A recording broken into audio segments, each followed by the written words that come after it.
Hello students, स्वागत है आपका हिंदी क्लास के सीरीज में। आज के इस सीरीज में हम डिस्कस करेंगे 9वीं कक्षा आलोक भाग 1 में संकलित एक पाठ को जिसका शीर्षक है बिंदु बिंदु विचार और इसके लेखक हैं रामानंद दोषी।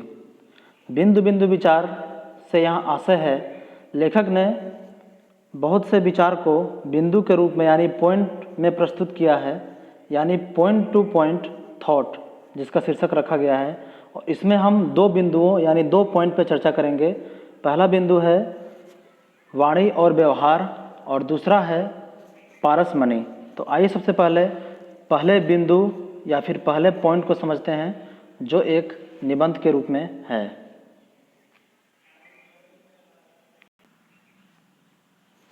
प्रस्तुत पाठ में दो विचार प्रधान लघु निबंध प्रस्तुत किए गए हैं। पहले निबंध वाणी और व्यवहार में लेखक ने किसी भी सीख को रट लेने तथा उसे समझबूझकर आचरण में सही ढंग से न उतार पाने की प्रवृत्ति पर व्यंग किया है। उसने वाणी और व्यवहार की एक रूपता पर बल दिया है, यानी कथनी और करनी में अलग अलग यानी कथनी और करने में डिफरेंट होता है। बहुत सारे लोग किसी भी चीज़ को सीख लेते हैं, समझ लेते हैं, ज्ञान अर्जन कर लेते हैं, लेकिन उनका व्यवहार उस हिसाब से नहीं रहता। वो कहते कुछ और हैं और कहते कुछ और हैं। इस दोनों में समानता लाने के लिए ही यहाँ पे लेखक ने इस पाठ को दिया है। तो पहले इस बिंदु से हम समझेंगे वाणी और व्यवहार में अंतर क्यों होता है। लोग कहते कुछ और हैं और करते कुछ और हैं। उनके पास भले ही किसी चीज़ का ज्ञान रहता है, लेकिन वे उस हिसाब से काम नहीं करते हैं। तो इसको अच्छे ढंग से समझते हैं इसे पढ़ने के बाद। इस पाठ में लेखक ने अनुकरण किया है एक मुन्ना नाम के लड़के को और उसकी बहन को। मुन्ना जो अंग्रेजी मीडियम में पढ़ता है और उसकी बहन हिंदी मीडियम में। तो अंग्रेजी मीडियम में पढ़ने के कारण उसकी बहन उससे बहुत प्रेम करती है और उसके सभी काम को करती है। और लेखक इन दोनों को अनुकरण करके इस बात को सिद्ध किया है कि वाणी और व्यवहार किस तरह से लोगों में अलग अलग होते हैं। बहुत सारे लोग कहते हैं कुछ और करते कुछ और हैं। तो देखते हैं इस पाठ को। मुन्ना जोर जोर से अपना पाठ रट रहा है। Cleanliness is next to godliness, यानी cleanliness is next to godliness. बहुत सुंदर पाठ है। हिंदी में इसका अर्थ लगभग यह हुआ कि सुचिता देवत्व की छोटी बहन है। मेरा ध्यान अपनी किताब से उचटकर मुन्ना की ओर लग जाता है, क्योंकि मुन्ना बहुत ज़ोर ज़ोर से पढ़ रहा था और लेखक उसके सामने ही बैठकर कहीं किताब पढ़ रहे थे, इसलिए उनका ध्यान भटक जाता है या फिर उब जाता है। वो मुन्ना जो पढ़ रहा था उस पाठ को ध्यान देने लगते हैं। Cleanliness is next to godliness का अर्थ है सुचिता देवत्व की छोटी बहन है। सुचिता मतलब स्वच्छता, पवित्रता, यानी इसको हम ऐसे भी कह सकते हैं स्वच्छता भक्ति से बढ़कर है, या फिर निर्मलता ही द्वितीय सतर्कता है। यानी हम भगवान को तभी पा पाएंगे जब हम खुद स्वच्छ, निर्मल और साफ वातावरण रखेंगे। पाठ याद हो गया, यानी मुन्ना को पाठ याद हो गया। मुन्ना के मित्र बाहर से बुला रहे हैं। मुन्ना पैर में चप्पल डालकर सपाटे से बाहर निकल जाता है। सपाटे मतलब जल्दी से निकल जाता है। उनके खेलने का समय हो गया है। अब कमरे में बिटिया आती है, यानी उसकी बहन आती है। भाई पर बहुत लाड़ है, यानी बहुत उसका प्रेम है इनका। मुन्ना 7 समंदर पार की भाषा पढ़ रहे हैं, इसलिए भाई का आदर भी करती है। बिटिया अंग्रेजी नहीं पढ़ती। तो अंग्रेजी को यहाँ पे 7 समंदर पार की भाषा कहा गया है, क्योंकि अंग्रेजी विश्व में बहुत जगह पे बोली जाती है और जो भी लोग उसे बोलते हैं, पढ़ते हैं, तो उनको बहुत इज्जत सत्कार दिया जाता है। और जो इसकी मुन्ना की बहन थी वह भी उससे बहुत प्रेम करती थी, उसका आदर करती थी। मेज के पास पहुंचकर बिटिया निशान के लिए कागज़ लगाकर मुन्ना की किताब बंद करती है, क्योंकि जब मुन्ना खेलने के लिए बाहर गया था वो अपने किताब को वैसे ही जैसा था पढ़ रहा था, उसको बिखरे हुए ही रखकर चला गया था। तो उसकी बहन आकर उसे संवारती है, सजाती है। किताबों, कापियों, कागज के बेतरतीब ढेर को संवार कर करीने से चुनती है। बेतरतीब यानी जैसे तैसे इधर उधर पड़ा हुआ जो किताब कॉपियाँ थी उसकी, उसको अच्छे ढंग से करीने मतलब उसको सजाना। खुले पड़े पेन की टोपी बंद करती है, यानी पेन का जो ढक्कन था वो वैसे ही खुला हुआ था। गीला कपड़ा लगाकर स्याही के दाग धब्बे पोंछती है और कुर्सी को कायदे से रखकर चुपचाप चली जाती है। अर्थात यहाँ पे मुन्ना पढ़ रहा था cleanliness is next to godliness, यानी सुचिता देवत्व की छोटी बहन है। वो उसने पाठ को समझ गया था, लेकिन उसने अपने व्यवहार में इस चीज़ को नहीं लाया था कि स्वच्छता या फिर साफ सफाई रखना आवश्यक है, वह नहीं जानता था, तभी तो उसने ऐसा नहीं किया था। उसकी बहन आकर उसके कमरे को सजाती है, सभी उसके वस्तुओं को अच्छे ढंग से जहाँ पे रखना चाहिए वहाँ पे रखती है। और वो अंग्रेजी नहीं पढ़ी है और उसका भाई अंग्रेजी पढ़ा है, उसको वो आदर करती है, सम्मान करती है, उससे प्रेम करती है। लेकिन जो चीज़ को समझ के याद कर लिया, यानी रट लिया है उसने कि हमें सफाई रखना चाहिए, लेकिन वो खुद सफाई से नहीं रहता है। इसका विवरण इसमें दिया गया है। आगे देखते हैं। Cleanliness is next to godliness. मेरे सामने ज्ञान नंगा होकर खिसियाना सा रह जाता है। खिसियाना सा रह जाता है मतलब लज्जित होना, क्योंकि उसने ज्ञान तो अर्जन कर लिया था मुन्ना ने, लेकिन अपने व्यवहार में उसको नहीं लाया था। वह चीज़ जानता था कि साफ सफाई रखना है, पर करता नहीं था। क्षण मात्र में सब कुछ बदल जाता है। गंभीर घोष से सुललित शैली में दिए गए अनेकानेक भाषणों में सुने सुंदर सुगठित वाक्य कानों में गूंजने लगते हैं। घोष यानी आवाज़, जो भी गंभीर घोष यानी शांत आवाज़ में, सुरीली अंदाज में जो लोग सुललित यानी सुंदर शैली मतलब स्किल से बहुत लोग भाषण देते हैं, और उसको सुंदर सुगठित वाक्य मतलब ऐसे ऐसे वाक्य चुनकर उसको बोलते हैं कि सुनने वाले को अच्छा लगे, लेकिन वो उस चीज़ को करते नहीं। उसी का यहाँ पे कटाक्ष है।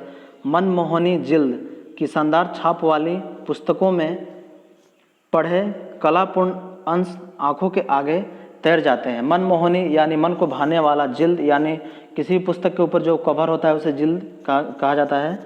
और मतलब जो भी चीज़ चाहे पुस्तक में लिखी हुई ज्ञान हो या फिर लोगों द्वारा दी गई भाषण, सुनने में अच्छी लगती है, पढ़ने में अच्छा लगता है, लेकिन अगर हम उसे व्यवहार में ना लाएं तो वह व्यर्थ है।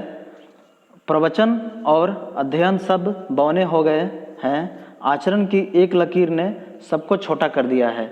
आचरण यानी व्यवहार में जो ला लेते हैं उस चीज़ को, तो उसके आगे सब कुछ फीका है, सब कुछ छोटा है। क्योंकि बहुत सारे लोग भाषण में बहुत कुछ ज्ञान की बातें कहते हैं, या फिर बहुत सारे पुस्तकों में भी हम देखते हैं सुविचार रहते हैं, पढ़ते हैं, हमें अच्छा लगता है, लेकिन हम उसको अपने व्यवहार में नहीं लाते। अपने आदत को हम बदलते नहीं हैं, सिर्फ उसको पढ़ते हैं, समझते हैं, लेकिन व्यवहार को अपने परिवर्तन नहीं करते हैं। तो इसके आगे प्रवचन और अध्ययन सब बौने हैं, सब छोटे हैं। किसके आगे? अपने आचरण में उस चीज़ को लाने के बाद।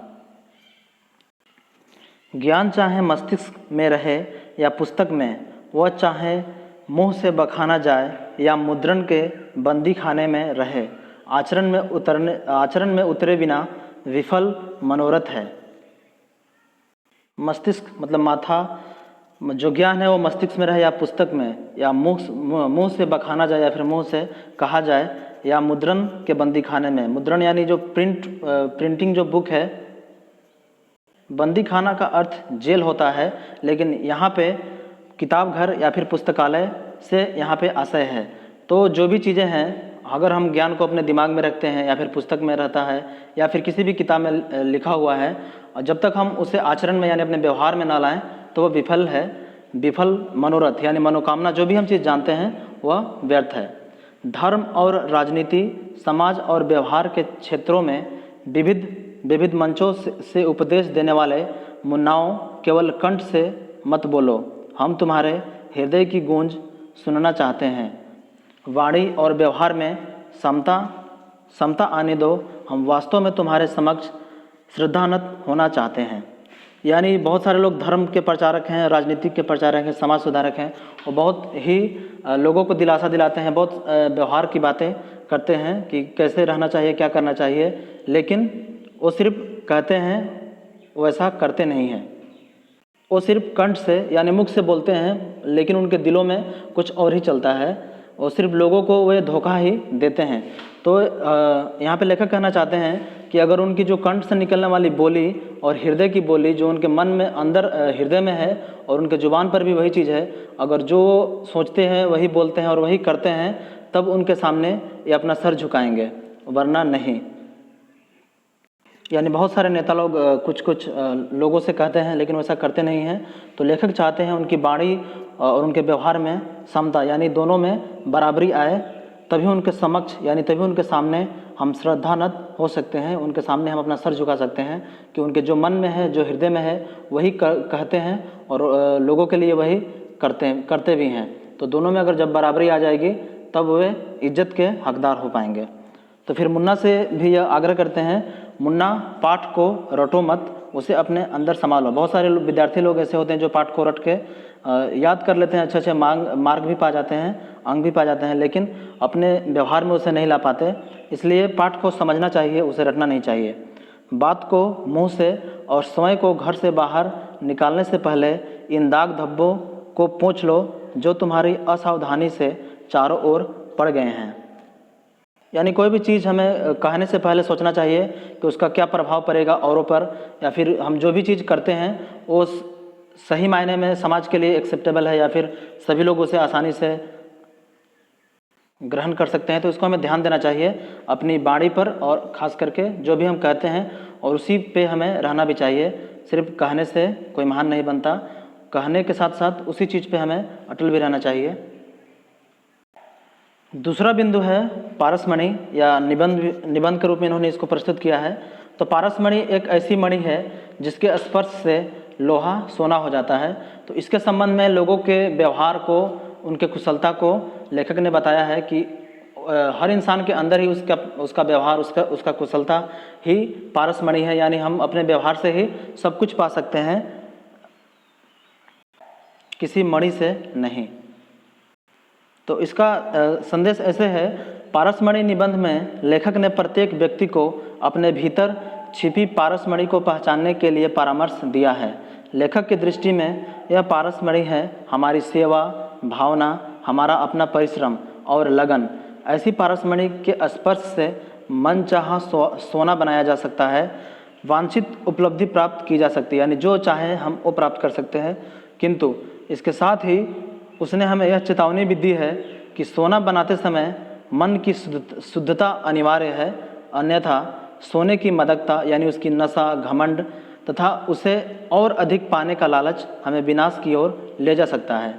तो इसको हम अच्छे ढंग से समझेंगे इसके पाठ को पढ़ने के बाद।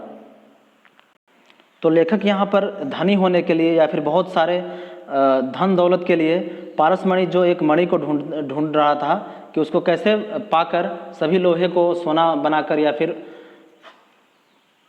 ढेर सारे धन दौलत अर्जन करते हैं। तो उनको एक मुसाफिर जो रोड चलते हुए एक व्यक्ति उनसे यह सीख देते हैं कि कैसे अपने अंदर की ही पारसमणि को पहचानना है और उसी पे चलना है। तो इसको समझते हैं ठीक से। तो लेखक यहाँ पे लोगों से पूछ रहे हैं, पारसमणि है तुम्हारे पास? तो उसने बोला नहीं। तो और तुम्हारे पास? तो उसने भी कहा नहीं। और तुम्हारे? तो जो तीसरे व्यक्ति हैं उन्होंने भी कहा नहीं। यहाँ वहाँ जाने कितनों से पूछा पर पारसमणि तो कहीं मिली नहीं। क्या इस अद्भुत मणि की बात मेरी कल्पना है? मेरी मतलब मात्र सिर्फ कल्पना है? यदि वास्तव में ऐसी कोई मणि है तो मुझ अभागे को क्यों मिलती क्यों नहीं, यानी उन्हें क्यों नहीं मिल रही है? उनका भाग्य इतना क्यों खराब है कि उन्हें वो मणि क्यों नहीं मिल रही है? तभी किसी ने कहा, है मेरे पास पारसमणि, तुम्हें चाहिए, क्या करोगे उसका? तो लेखक ने उत्तर दिया, हाँ चाहिए, इसीलिए ना खोजता फिर रहा हूँ, उसके स्पर्श से लोहे को सोना बनाऊंगा। उसने कहा, जो राहगीर था उसने कहा, शुभ संकल्प है तुम्हारा, मणि तो मैं तुम्हें दे दूं, पर एक बात बताओ, लोहा है तुम्हारे पास? तो फिर लेखक, मुझे जैसे काठ मार गया। काठ मार गया का अर्थ है सुन रह जाना, जड़वत हो जाना, यानी अवाक रह जाना, क्योंकि उनके पास लोहा था ही नहीं। पारस की पहली शर्त लोहा है, यह तो कभी ध्यान ही नहीं आया। मेरा असमंजस देख वही बोला। असमंजस यानी उनका दुविधा देखकर जो राहगीर था उनसे कहा कि लोहा न सही, लकड़ी, पत्थर, चमड़ा, पीतल कुछ तो होगा, वही लाओ, मेरे पास बहुत प्रकार की पारसमणियाँ हैं। तो लेखक को वह समझाया कि मेरे पास बहुत सारी पारसमणियाँ हैं, तुम इन सभी चीज़ों में से कोई एक चीज़ दो, मैं तुम्हें सोने बनाने के लिए मणि दूंगा। आश्चर्य, क्या पारसमणियों के भी बहुत प्रकार होते हैं, परंतु मेरे पास तो कुछ भी नहीं, बिल्कुल खाली हाथ हूँ। हाय, सोना बनाने का कैसा सुयोग। सुयोग मतलब अच्छा समय हाथ से निकला जा रहा है। यानी लेखक इस कहानी के माध्यम से लोगों को या फिर हमें समझाना चाहते हैं कि पारसमणि आखिर है क्या। तो इसको एक निबंध के ढंग से हमें हमारे सामने प्रस्तुत किया है। इसका असली जो भाव है हमें मिलेगा नीचे। उसी ने धीरज बंधाया, यानी लेखक को समझाया, निराश मत हो, जिसके पास कुछ नहीं है उसके लिए भी पारसमणि है। सुखद आश्चर्य से भर उठा मैं, मणि लेने के लिए हाथ फैला दिया। वही बोला, याचना के लिए फैलाए गए हाथ का भाग केवल तिरस्कार है बंधु। यानी जब लेखक के पास कुछ भी नहीं होता है तो वह जब कुछ भी नहीं होगा तो भी पारसमणि वो देने के लिए राजी था। तो उसके सामने हाथ फैलाए तो उसने बोला, याचना के लिए फैलाए गए हाथ का भाग केवल तिरस्कार है। बंधु मतलब मित्र, दोस्त। तो याचना मतलब किसी चीज़ को मांगना, और किसी भी चीज़ को मांगने के लिए हम दूसरों के सामने हाथ फैलाते हैं तो वो एक तिरस्कार है, हमारा एक अपमान है, अनादर है। क्योंकि लोग अपनी इच्छा अनिच्छा से ही हमें कुछ देते हैं अपने ज़रूरत के अनुसार। तो हमें अपने को जो भी चीज़ चाहिए उसे हमें स्वयं अपने कर्तव्य से करना चाहिए, अपने मेहनत से पाना चाहिए। ऐसा नहीं कि किसी के भरोसे रहकर उसे मांगना चाहिए। तो इसका सही भाव हमें अब से मिलने लगा। फिर वह राहगीर लेखक से कहता है, हाथ बढ़ाओ तो किसी उद्योग के लिए तुम पारसमणि खोजते फिर रहे हो ना, परंतु वह तो तुम्हारे भीतर ही है। स्पर्शमणि, खाली हाथ हो तो सेवा के स्पर्श से, अगर तुम्हारे पास खाली हाथ है तो हमें किसी को सेवा करना चाहिए। लोहे पीतल वाले हो, यानी कार्य करने की क्षमता वाले हो, तो कौशल के स्पर्श से, यानी हमारे हाथ मजबूती से कोई भी कार्य करने वाले हो तो हमें कोई स्किल डेवलपमेंट करना चाहिए। और प्रतिभा वाले हो तो लगन के स्पर्श से मन चाहा सोना बना सकते हो। स्पर्श तुम्हारा जितना शुद्ध होगा, सोना भी उसी मात्रा में शुद्ध प्राप्त होगा तुम्हें। क्योंकि हमारे पास वो सभी समर्थ हैं, हमें लोगों की सेवा कर कर अपने कौशल से कोई भी कार्य हम कर सकते हैं, और अपने प्रतिभा, अपने इंटेलिजेंस से बहुत सारे चीज़ों को हम प्राप्त कर सकते हैं अपने बुद्धि से।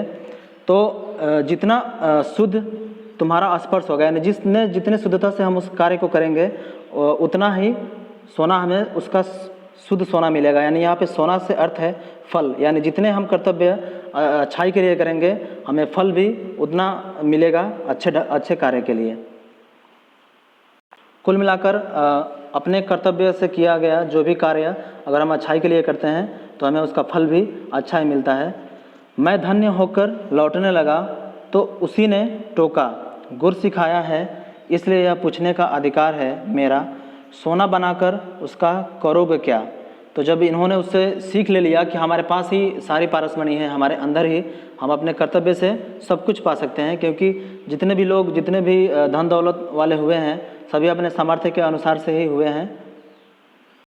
गुर सिखाना यानी रहस्य की बात बताना, यानी उन्होंने ही रहस्य की बात सिखाई है लेखक को कि हमारे सभी के, और उन्हीं के माध्यम से हम सबको यह बताना चाहते हैं कि सभी मनुष्य के पास उसका पारसमणि है। अगर वो लगन से कोई भी कार्य करे सामर्थ्य से अपने, तो अपने मन चाहा सोना या फिर फल पा सकता है, चाहे वो किसी भी रूप में हो।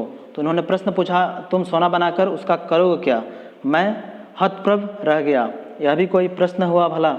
हतप्रभ का अर्थ है भौचक, यानी आश्चर्यचकित रह जाना कि यह कैसे प्रश्न पूछ रहे हैं। उसी ने कहा, प्रश्न यह उचित है और आवश्यक भी। सोने में अच्छाई जितनी है बुराई उससे कम नहीं। सोना जिसके पास है उसे मद से मारता है, और जिसके पास नहीं है उसे लोभ से त्रस्त रखता है। शुद्ध सोने का वास शुद्ध व्यक्ति और शुद्ध समाज में ही संभव है। तो मद मतलब नशा, घमंड, त्रस्त मतलब परेशानी, दुखी, यानी जो ज़्यादा पैसे वाले होते हैं वो उसी घमंड में ही रहते हैं, यानी सोना से यहाँ अर्थ है धन संपत्ति। तो जिनके पास ज़्यादा होता है वो उसी के घमंड में चूर रहते हैं, और जिनके पास नहीं है वो लोभ से त्रस्त यानी लोभी से परेशान रहते हैं कि उनके पास कब उतना सोना या फिर कब उतना धन हो। तो शुद्ध सोने का वास शुद्ध व्यक्ति और शुद्ध समाज में ही संभव है। अगर लालच लोगों के पास रहेगा तो यह संभव नहीं है। समाज की जिनका हृदय स्वच्छ रहता है वही स्वच्छ समाज का निर्माण कर सकते हैं। लोभी लोग अच्छे समाज का निर्माण नहीं कर सकते।